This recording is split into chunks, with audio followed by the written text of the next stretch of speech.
प्रिय विद्यार्थियों, आज हम सभी कक्षा 11 के पाठ्यक्रम में निर्धारित पाठों में से कबीरदास द्वारा रचित पदावली शीर्षक का अध्ययन करेंगे। मैं राजेंद्र कुमार वाजपेयी, प्रवक्ता हिंदी, ओंकारेश्वर सरस्वती विद्या निकेतन इंटर कॉलेज कानपुर, आप सभी के समक्ष पाठ अध्यापन हेतु उपस्थित हूँ। पदावली, इसके पीछे के व्याख्यानों में आपने साखी शीर्षक का अध्ययन किया है। साखी जो साक्षी या प्रमाण है उनके जीवन का, क्योंकि कबीरदास ने स्वयं जो कुछ अपने जीवन में अनुभव किया है उस सभी को अपने लेखनी में उकेरा है। उनके जीवन के अनुभव, सामाजिक अनुभव, परिवेश से संबंधित अनुभव उनकी लेखनी के अग्रभाग में संकलित हुए हैं। उन्हीं में से आज हम अध्ययन करेंगे पदावली का। बहुत दिनंत हैं मैं प्रीतम पाए, भाग बड़े घरि बैठे आए। मंगलचारी माहि मन राखों, राम रसायन रसना चाखों। मंदिर माहि भया उजियारा, ले सूती अपना पीयू प्यारा।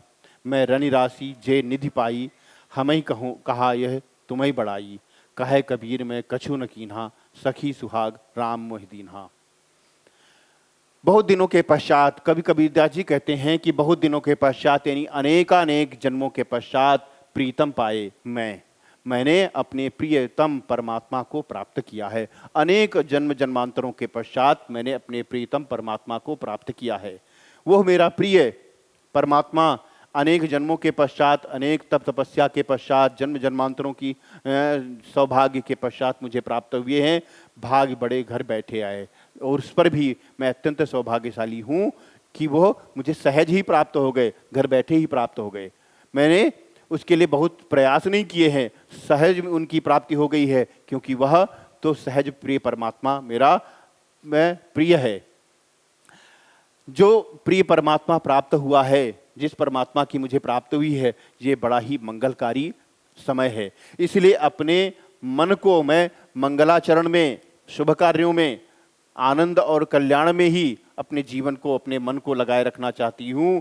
राम रसायन रसना चाखों, और अपनी जिह्वा से राम नाम रूपी रसायन को चख रही हूँ। अपने मन को मंगलाचरण में लगाए रख हूँ और राम रूपी रसायन को अपनी रसना अर्थात जिह्वा से, जीभ से चख रही हूँ। यानी राम का नाम मेरी जिह्वा से उच्चरित हो रहा है, उच्चारण हो रहा है, और मन मंगलाचरण में लगा हुआ है। मंदिर माहि भया उजियारा, जब से मुझे अपने प्रिय परमात्मा की प्राप्ति हुई है तब से इस मन रूपी मंदिर में उजाला हो गया है।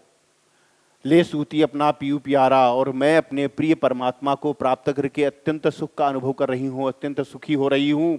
मैं रनि राशि जे निधि पाई, मैं अत्यंत सौभाग्यशाली हूँ जिसे यह अमूल्य खजाना, यह अमूल्य रत्नों का भंडार मुझे प्राप्त हुआ है। अत्यंत सुख का अनुभव इसलिए हो रहा है क्योंकि मुझे यह अमूल्य माणिक्य का, रत्नों का खजाना मुझे प्राप्त हो गया है। हम ही कहाँ यूँ तुम्हें बड़ाई, लेकिन इसमें मेरी कोई बड़ाई नहीं है, मेरा कोई सौभाग्य नहीं है, मेरा कोई बड़प्पन नहीं है। ये तो उस प्रिय परमात्मा का ही बड़प्पन है। उसने अपना सान्निध्य मुझे प्राप्त कराया है, अपना सौभाग्य, अपनी कृपा मुझे प्रदान की है। कहे कबीर मैं कछु न कीन्हा, सखी सुहाग राम मोहि दीन्हा। कवि कबीरदास जी कहते हैं कि हे जीवात्माओं, मैंने उसके लिए कुछ भी नहीं किया है। ये तो उस राम जो कृष्ण तुलसी के राम, सगुण उपासना के राम है, दशरथ पुत्र राम है, लेकिन कबीरदास के जो राम है वो निर्गुण निराकार परब्रह्म है। उस राम ने मुझे अपना सौभाग्य, अपनी कृपा, अपनी भक्ति, अपना वरदान मुझे प्रदान किया है। इसमें कुछ संदर्भित शब्दार्थ आपके लिए दिए गए हैं। उसके साथ अवतरण पर आधारित प्रश्नोत्तर आते हैं। अभ्यास कार्य के लिए आपको एक समझाया गया है कि पहला प्रश्न आता है, प्रस्तुत अवतरण में के पाठ और रचनाकार का नाम लिखिए। तो पाठ का नाम है पदावली, शीर्षक का नाम पदावली है, और रचनाकार का नाम कबीरदास जी है। अगला प्रश्न आता है, रेखांकित अंश की व्याख्या कीजिए। पीछे आपने रेखांकित अंश देखा है, उसकी व्याख्या इस प्रकार से कवि कबीरदास जी कहते हैं कि बहुत दिनों के पश्चात मैं जीवात्मा ने अपने प्रिय परमात्मा को प्राप्त की है, परमात्मा रूपी प्रियतम को प्राप्त कर सकी है, अनेक जन्म जन्मांतरों के पश्चात उसे प्राप्त किया है। अर्थात अनेक जन्मों की सतत साधना के उपरांत ही मुझे परमात्मा से मिलने का सौभाग्य प्राप्त हो सका है। ये मेरा सौभाग्य है कि परमात्मा प्रियतम की प्राप्ति मुझे घर बैठे हो गई है, मुझे वे सहज ही प्राप्त हो गए हैं। अगला प्रश्न आता है, जीभ या रसना को किसका स्वाद आने लगा है? तो जीभ को राम रूपी रसायन का स्वाद आने लगा है, क्योंकि वो राम नाम का ही निरंतर जाप कर रही है। अगला प्रश्न आता है, जीवात्मा रूपी दुल्हन अयोग्य होने पर भी परमात्मा रूपी रत्नों का खजाना कैसे पा गई? तो इसका उत्तर है, जीवात्मा रूपी दुल्हन अयोग्य होने पर भी परमात्मा रूपी रत्नों का खजाना अपने प्रियतम परमात्मा की उदारता के कारण पा गई है। अगला प्रश्न है, पद्यांश का काव्य सौंदर्य लिखिए। तो उपयुक्त पद्यांश में रस है संयोग श्रृंगार और शांत रस, छंद है गेय पद, अलंकार है रूपक, भाषा सधुक्कड़ी है, आप सबने जीवन परिचय में पढ़ाई है, शैली मुक्तक है, गुण प्रसाद और माधुर्य है, इसी तरह से शब्द शक्ति लक्षणा है। इस प्रकार के अभ्यास आपको करने हैं, क्योंकि इसी तरह का परीक्षा में अभ्यास कार्य आता है, अवतरण पर आधारित प्रश्नोत्तर आते हैं।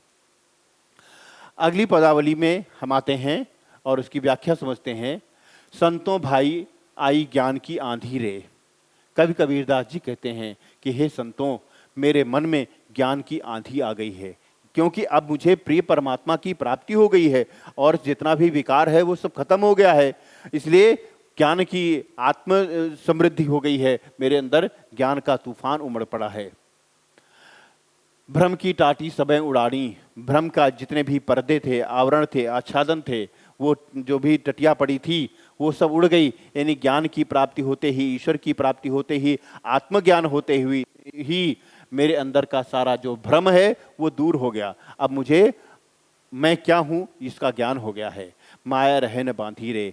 और अब जब सारे पर्दे, सारे आच्छादन उड़ गए हैं, यानी मन का जो भ्रम रहा था वो उड़ गया है, समाप्त हो गया है, इसलिए उसके अंदर जो माया संचित थी वो भी समाप्त हो गई है। अब माया मोह से भी मेरा मन समाप्त हो गया है, आसक्तियों का मोह समाप्त हो गया है, जितनी भी सांसारिक आसक्तियां थी वो सब समाप्त हो चुकी हैं।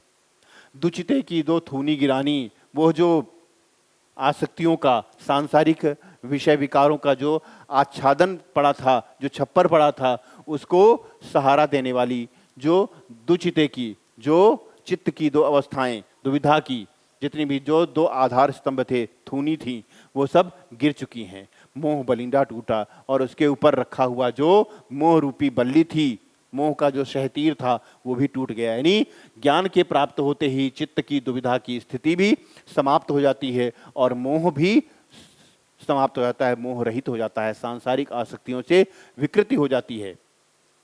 तृष्णा छानी परी घर ऊपर, इस सब के ऊपर जो तृष्णाओं का जो छप्पर पड़ा था, वो तृष्णाओं का छप्पर भी अब तहस नहस हो गया है, टूट गया है। यानी हमारी मन की जो तृष्णा थी, जो लोभ लालच था, वो भी समाप्त हो चुका है। कुबुद्ध का भांडा फूटा और अज्ञान का जो बर्तन था उसके अंदर, वो भी टूट गया है, नष्ट हो चुका है। यानी जो मन का जो अज्ञान था, अहंकार जनित अज्ञान था, सांसारिक आसक्तियों का जो अज्ञान था, वो बर्तन था, वो भी अब टूट करके समाप्त हो चुका है। जोग जुगत कर संतो बांधी, निर्चु चुए न पानी रे। हे सज्जनों, इस सब के पश्चात, इतना सब होने के पश्चात, यानी जब अज्ञान समाप्त हो गया, मोह विकार समाप्त हो गया, सांसारिक लोभ लालच समाप्त हो गया, तो मुझे आत्मज्ञान हो गया। उस आत्मज्ञान के पश्चात मैंने जोग जुगत कर बांधी, संतों बांधी, निर्चु चुए न पानी रे। हे सज्जनों, योग की विभिन्न युक्तियों के द्वारा, साधना की विभिन्न युक्तियों के द्वारा, हे संतों, मैंने एक फिर से नए छप्पर का निर्माण किया। अब ये ज्ञान का था, यह भगवत भक्ति का था, यह प्रिय परमात्मा की कृपा का छप्पर था, जिससे निर्चु चुए न पानी रे, जिससे अज्ञान का, मोह का, आसक्ति का, विषय विकारों का एक बूंद भी जल अब नीचे नहीं टपक सकेगा। यानी अब फिर से मेरा मन आसक्तियों के प्रति आकृष्ट नहीं होगा, सांसारिक विषय विकारों की ओर मेरा मन आकृष्ट नहीं होगा। कूड़ कपट का आया का निकस्या। और जब ज्ञान की प्राप्ति हो गई है तो जितना भी कूड़ा करकट था, जो विकार था, जो विकृतियां थीं, जो भी सांसारिक आसक्ति मोह था, वो सब कुछ काया का शरीर से निकल गया। शरीर की सारी आसक्तियां समाप्त हो गई, अब वह निर्विकार हो गया। हरि की गति जब जानी, यह स्थिति तब हुई जब मैंने ईश्वर की मर्यादा का, उसकी गति को सब भली प्रकार जान लिया। ईश्वर की महिमा को भली प्रकार जब मैंने समझ लिया तो मेरे चित्त की जितनी भी अवस्थाएं थी वो सारी समाप्त हो गई। मन निश्चल निर्विकार हो गया और भगवत भक्ति में ही आसक्त हो गया। आंधी पीछे जो जल बूठा, इस आंधी के पश्चात, ज्ञान की आंधी के पश्चात जो जल बरसा, प्रेम हरि जन भीना, उसमें ईश्वर के जो भक्त हैं, आराधक हैं, साधक हैं, वे अवगाहन करते रहे, उसी में डूबने लगे, उसी में पूरी तरह से मग्न हो गए। ईश्वर के जो आराधक हैं वो हरिजन, ईश्वर के जो साधक हैं, ईश्वर के सच्चे जो साधक हैं वो उसमें पूरी तरह से डूबने लगे, उसी में अवगाहन करने लगे, उसका आनंद लेने लगे। कहे कबीर भान के प्रगटे उदित भया तमशीना। कभी कबीरदास जी कहते हैं जैसे संसार में सूर्य के प्रकट होने पर संसार में छाया हुआ सारा जो अंधेरा दूर हो जाता है, वैसे ही ज्ञान रूपी सूर्य के उदय होने पर चित्त में छाया हुआ जो सांसारिक आसक्तियों का अज्ञान जनित अंधेरा था वह भी क्षीणा क्षीण हो गया है, वो भी समाप्त हो चुका है। अगली पदावली पर हम लोग चर्चा करें, उसकी व्याख्या समझें तो कवि कबीरदास जी कहते हैं पंडितवाद बदनते झूठा, ग्राम कहा दुनिया गति पावे, खांड कहा मुख मीठा, पावक कहा पाव जे दाझे, चल कही तृषा बुझाई। कवि कबीरदास जी कहते हैं पंडितवाद बदनते झूठा, जो वाद विवाद करते हैं ज्ञानी जन, जो पंडित लोग अज्ञान के कारण वाद विवाद करते रहते हैं, तर्क वितर्क करते रहते हैं, वह सब मिथ्या है, सब व्यर्थ है, क्योंकि वाद विवाद से कोई भी लाभ नहीं मिलने वाला है, क्योंकि उन्हें स्वयं उसके तर्क के विषय में, यथार्थ के विषय में ज्ञान नहीं है।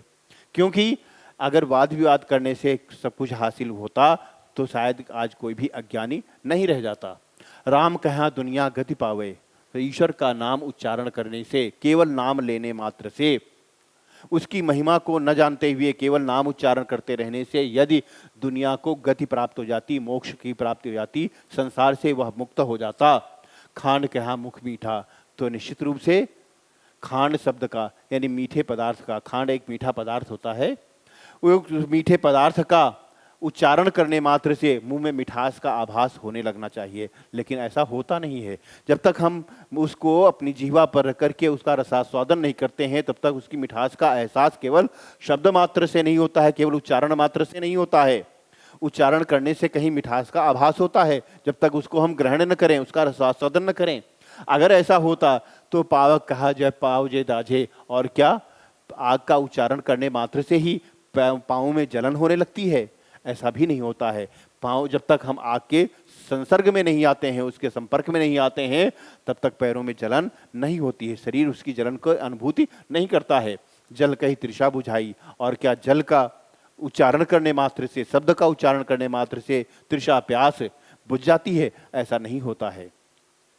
भोजन कहाँ भूजे भाजे, और क्या भोजन शब्द का उच्चारण करने मात्र से भूख भी भाग जाती है, दूर हो जाती है? ऐसा भी नहीं है। यदि ऐसा संभव होता कि यानी कि इन शब्दों का उच्चारण करने से भूख दूर हो जाती, भोजन का उच्चारण करने से भूख दूर हो जाती, जल का उच्चारण करने से प्यास बुझ जाती, या आग शब्द का उच्चारण करने से पैरों में जलन होने लगती, या खान शब्द का उच्चारण करने से मिठास का आभास होने लगता, तो सब कोई तिर जाई। तो इस संसार में केवल ईश्वर का उच्चारण करने मात्र से, नाम उच्चारण करने मात्र से सब कोई तिर जाई, सब लोग तर जाते, कोई भी मोक्ष पद के बिना नहीं रह जाता, सबको मोक्ष की प्राप्ति हो जाती, सबको भगवत भक्ति भगवत कृपा प्राप्त हो जाती। लेकिन ऐसा होता नहीं है। नर के साथ सुआ हरि बोले, मनुष्य का अनुकरण करते हुए कुछ पक्षी वैसा ही उच्चारण करने लगते हैं, जिनमें सुआ तोता मनुष्य का के संपर्क में रहते हुए जैसा वह बोलता है वैसा ही अनुकरण करता है, और वह भी ईश्वर का नाम उच्चारण करने लगता है, राम राम का उच्चारण करने लगता है। हरि परताप न जाने, लेकिन वह ईश्वर की महिमा को कभी नहीं जान पाता है। वो उच्चारण तो करता रहता है, पर ईश्वर क्या है, ईश्वर की महिमा क्या है, इसको उसका प्रताप क्या है, उसकी महिमा क्या है, ये कभी नहीं जान पाता है।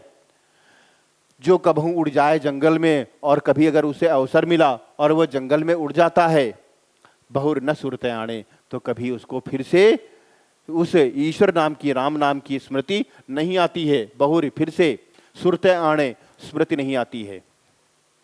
यानी जो वो ईश्वर का नाम तब तक उच्चारण करता रहता है जब तक वह मनुष्य के संपर्क में रहता है, उसका अनुकरण करता रहता है, तब तक वह उच्चारण तो करता रहता है, लेकिन उसकी महिमा को न जानने के कारण अगर वो जंगल में चला जाता है और अपने समुदाय में मिल जाता है, तो जैसा समुदाय उच्चारण करता है वैसा ही वह भी उच्चारण करने लगता है। फिर से उसे राम नाम की स्मृति उसको नहीं आती, याद नहीं आती है। सांची प्रीति विषय मायासु हरि भक्तन सुहासी। इसी प्रकार से जिन सांसारिक लोगों का सच्चा प्रेम विषय और माया मोह से होता है, विषयासक्तियों से होता है, सांसारिक विषय विकारों से होता है, जो माया मोह में, लोभ लालच में, सांसारिक विषय विकारों में पड़े हुए हैं, जिनका वास्तविक प्रेम इनसे होता है, सच्चा प्रेम होता है, हरि भक्तन सुहासी, वो ईश्वर के भक्तों के द्वारा, उनके साधकों के द्वारा निश्चित रूप से उपहास के ही पात्र बनते हैं, उनके द्वारा उनकी हंसी ही उड़ाई जाती है।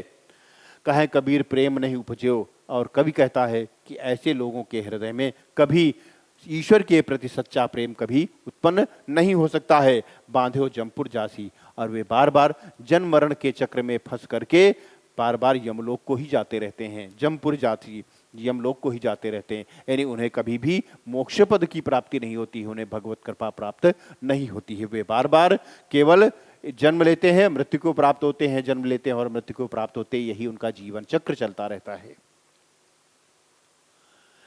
अगली पदावली पर हम सब ध्यान दें। हम न मरे मरी है संसारा। कवि कबीरदास जी कहते हैं कि मुझे तो उनको इतना आत्मविश्वास प्राप्त हो गया है कि मैं अब नहीं मरूंगा। किससे? मृत्यु से।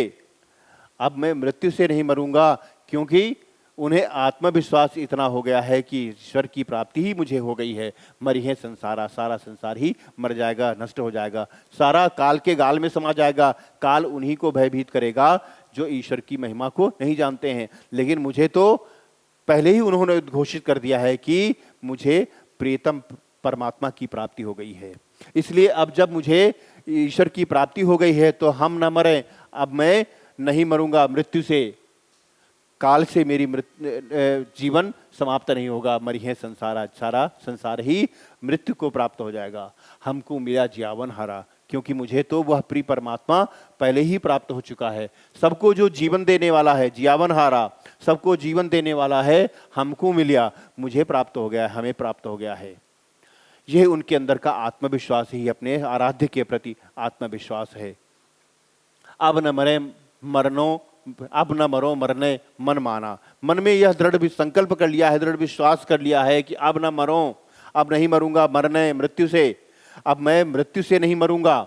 तेई मुए जिन्हें राम न जाना। वास्तव में काल उन्हीं को भयभीत करता है जो राम न जाना, राम को नहीं जानते हैं, जिन्हें भगवत कृपा प्राप्त नहीं होती है, भगवत भक्ति में जिनका मन नहीं रमता है, जो राम की महिमा को नहीं जानते हैं, राम नाम की महिमा को नहीं जानते हैं, वास्तव में मृत्यु उन्हीं के लिए ही भयकारी होती है। तेई मुए जिन राम न जाना, साकत मरें संत जन जीवें। जो साक्त होते हैं, शक्ति के उपासक होते हैं, जिन्हें अपने शरीर पर दंभ होता है, शरीर पर अहंकार करते हैं, शरीर जनित आवश्यकताओं पर दंभ करते हैं, शरीर जनित सुख सुविधाओं पर, सुखों पर विश्वास करते हैं, मरें, वही मृत्यु को प्राप्त होते हैं। क्यों? मरता तो शरीर ही है, उसके अंदर जो आत्मा है, आत्मा रूप जो परमात्मा है, वही सत्य सनातन शाश्वत है, वह सदैव जीवित रहती है। संत जन जीवें। जो संत हैं, भगवत कृपा जिनको प्राप्त हो जाती है, जिनका मन ईश्वर में सत्य रूप में लगता है, वही जीवित रहते हैं, सनातन काल तक जीवित रहते हैं, वो चिरंतन होते हैं। भरी भरी राम रसायन पीवें, और भर भर करके यानी इच्छा भर करके आकंठ पान करते हैं। किसका? राम रसायन, राम रूपी रसायन का, राम रूपी रसायन का आस्वादन करते हैं, इच्छा भर करके आकंठ पान करते हैं, उसी में मग्न होते रहते हैं। उन्हें और कुछ भी संसार में नहीं सुहाता है। हरि मरी हैं तो हमहू मरी हैं। यदि ईश्वर ही समाप्त हो जाएगा, उसी की मृत्यु हो जाएगी, वही मृत्यु को प्राप्त हो जाएगा, तो हमहू मरी हैं, क्योंकि वह मुझे प्राप्त हुआ है तो मेरा भी जीवन उसके साथ समाप्त हो जाएगा, मैं भी उसी के साथ समाप्त हो जाऊंगा, मेरा जीवन भी समाप्त हो जाएगा। हरि न मरे हम काहे को मरी हैं। और जब ईश्वर की ही समाप्ति नहीं होगी, ईश्वर का ही जीवन सत्य सनातन शाश्वत बना रहेगा, तो मैं क्यों मरूंगा, मुझे मृत्यु का कोई भय क्यों रह जाएगा। कहे कबीर मन मन ही मिलावा। कवि कबीरदास जी कहते हैं कि मैंने अपने मन को उस प्रिय परमात्मा में, उसके मन से मिला दिया है, सदा के लिए उसी में अपने आप को रमण करा दिया है। अमर भय सुख सागर पावा। और इस प्रकार से अमरत्व को प्राप्त करके मैंने सुख का सागर पा लिया है। यानी ईश्वर में समाहित होकर के, ईश्वर में जब अपने आप को एकाकार कर दिया है मैंने एकीभूत कर दिया है, उसी में अपने आप को मिला दिया है, तन मन जीवन सब कुछ उसी में समाहित कर दिया है, तब अब मुझे कुछ भी भयभीत करने वाला नहीं रह गया, मृत्यु का भय मुझे नहीं रह गया, और मुझे अमरत्व की प्राप्त हो गई, मोक्ष की प्राप्ति हो गई है, और सुख का सागर पा लिया है, जिसे संसार पाने के लिए भटकता रहता है। पदावली संख्या अगली को देखें। काहेरी नलिनी तू कुमिलानी। कवि कबीरदास जी कहते हैं, यहाँ पर कमलिनी का उदाहरण दिया गया है, जो जीवात्मा का भी उदाहरण है। इसलिए कमलिनी के संदर्भ में अगर हम इसका अध्ययन करें तो इस प्रकार से होगा, काहेरी नलिनी तू कुमिलानी। कवि कबीरदास जी कहते हैं कि हे कमलिनी, तू क्यों मुरझा रही है। तेरे मुरझाने का, सूखने का कोई कारण नहीं है, क्योंकि तेरे ही नाल ही सरोवर पानी, क्योंकि तेरी जो कमल नाल है, जिससे तेरा पोषण होता रहता है, जिससे तुझे जीवन प्राप्त होता है, वह तो सरोवर के पानी में सदैव डूबी रहती है, इसलिए तेरे मुरझाने का कोई कारण ही नहीं है। जल में उत्पत्ति, तेरी जल में ही उत्पत्ति होती है, जल में बास, जल में ही तेरी स्थिति है, जल में नलनी तोर निवास, और जल में ही है कमलनी तेरा निवास। यानी इस जीवन के पश्चात तुझे उस जल में ही सदा के लिए समाहित हो जाना, उसी में मिल जाना है।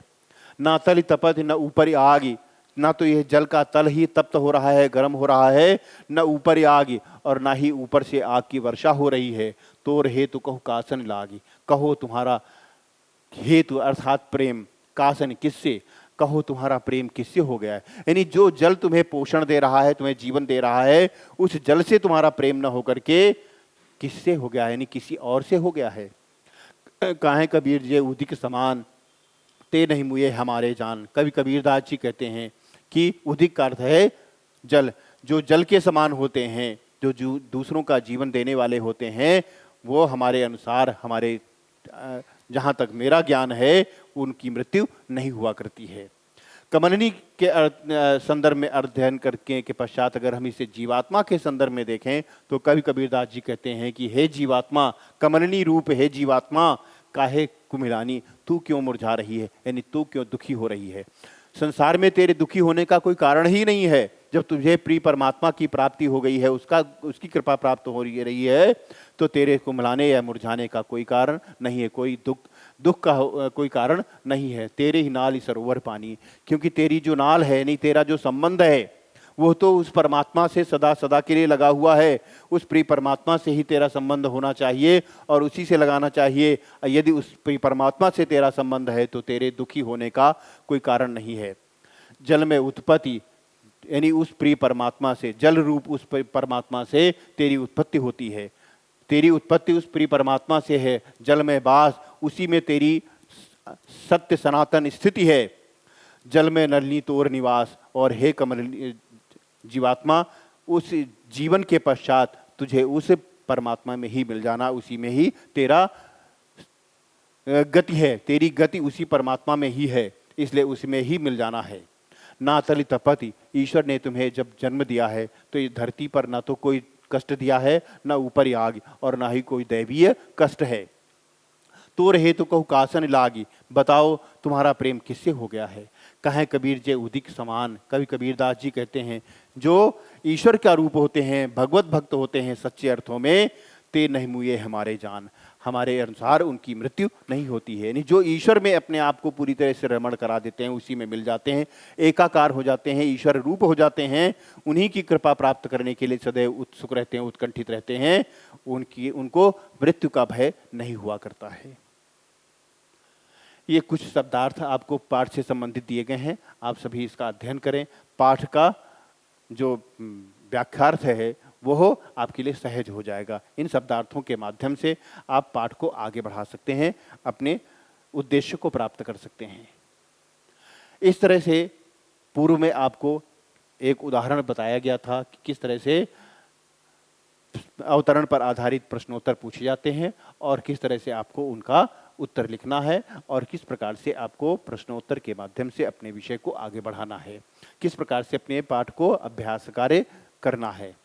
इस तरह से उदाहरण दिए गए हैं, कुछ साखी से हैं, कुछ पदावली से हैं। ये भी आपके लिए उदाहरण है कि 5 प्रश्न दिए जाते हैं, एक अवतरण है। उन 5 प्रश्नों का इस अवतरण के आधार पर आपको उत्तर देना होता है। इन उत्तरों के माध्यम से आप अपना विषय को आगे बढ़ा सकते हैं। ये भी अभ्यास कार्य हैं। इन अभ्यास कार्यों को करते हुए निश्चित रूप से आप अपने पाठ को गति दे सकेंगे, अपना अध्ययन आगे बढ़ा सकेंगे, उससे लाभान्वित हो सकेंगे। प्रतिदिन आपको पाठों का अभ्यास करना चाहिए। ये प्रश्नोत्तर माध्यम से जो दिया गया है, आपको अवतरण दिया गया है, आप उसका अभ्यास कार्य करें। ये पदावली से संबंधित आपके लिए अभ्यास कार्य हैं। पदावली के संबंध में अभी आपने अध्ययन किया ही है, किस तरह से आपको संदर्भ लिखना है, पाठ का नाम लिखना है, कवि का, रचनाकार का नाम लिखना है, रेखांकित अंश कुछ दिए जाते हैं, रेखांकित अंश की व्याख्या करनी है आपको, और उसके पश्चात जो अन्य प्रश्न बचते हैं आपने व्याख्या पढ़ी है, अर्थ पढ़े हैं, भावार्थ पढ़ा है और उसके हिसाब से आपको उत्तर देने का अभ्यास करते रहना चाहिए। ये और आपके लिए उदाहरण दिया गया है, इनका भी अभ्यास अवश्य करना चाहिए। इन अभ्यास कार्यों को करते हुए निश्चित रूप से आप अपने उद्देश्य में सफल होंगे, ऐसा मेरा विश्वास है। कुछ सूक्तियां दी गई हैं व्याख्या के संबंध में। ये जो पाठ से संबंधित हैं, इन सूक्तियों के आधार पर आप उसकी व्याख्या लिख सकते हैं। व्याख्या करते हुए आप अपने पाठ पर अपने आप को केंद्रित कर सकते हैं और पाठ को सहज बना सकते हैं। ये सारी सूक्तियां आपके पाठ में पढ़ाई जा चुकी हैं, आपने उसका अध्ययन किया है। निश्चित रूप से उस पाठ को बार बार आप पढ़ेंगे, अभ्यास करेंगे तो निश्चित रूप से आप उससे लाभान्वित होंगे और पाठ को आगे बढ़ाना आपके लिए आसान हो जाएगा। कवि पर आधारित प्रश्नोत्तर हैं, यानी कबीरदास के जीवन परिचय को आपने बार बार अध्ययन किया है, उनका संक्षिप्त जीवन परिचय लिखिए। संत कबीरदास के साहित्यिक योगदान, उन्होंने साहित्य के क्षेत्र में किस प्रकार से साहित्य को समृद्ध किया है, क्या क्या उनका योगदान रहा है, उस पर भी आप उसको चर्चा कर सकते हैं। उनकी कृतियों की चर्चा कर सकते हैं, उनको लिख सकते हैं। संत कबीरदास के काव्य पक्ष और भाव पक्ष से संबंधित उनकी काव्यगत विशेषताओं पर भी आप चर्चा कर सकते हैं। इस तरह से आशा है आप सब इससे लाभान्वित होंगे पाठ का अध्ययन करके। धन्यवाद।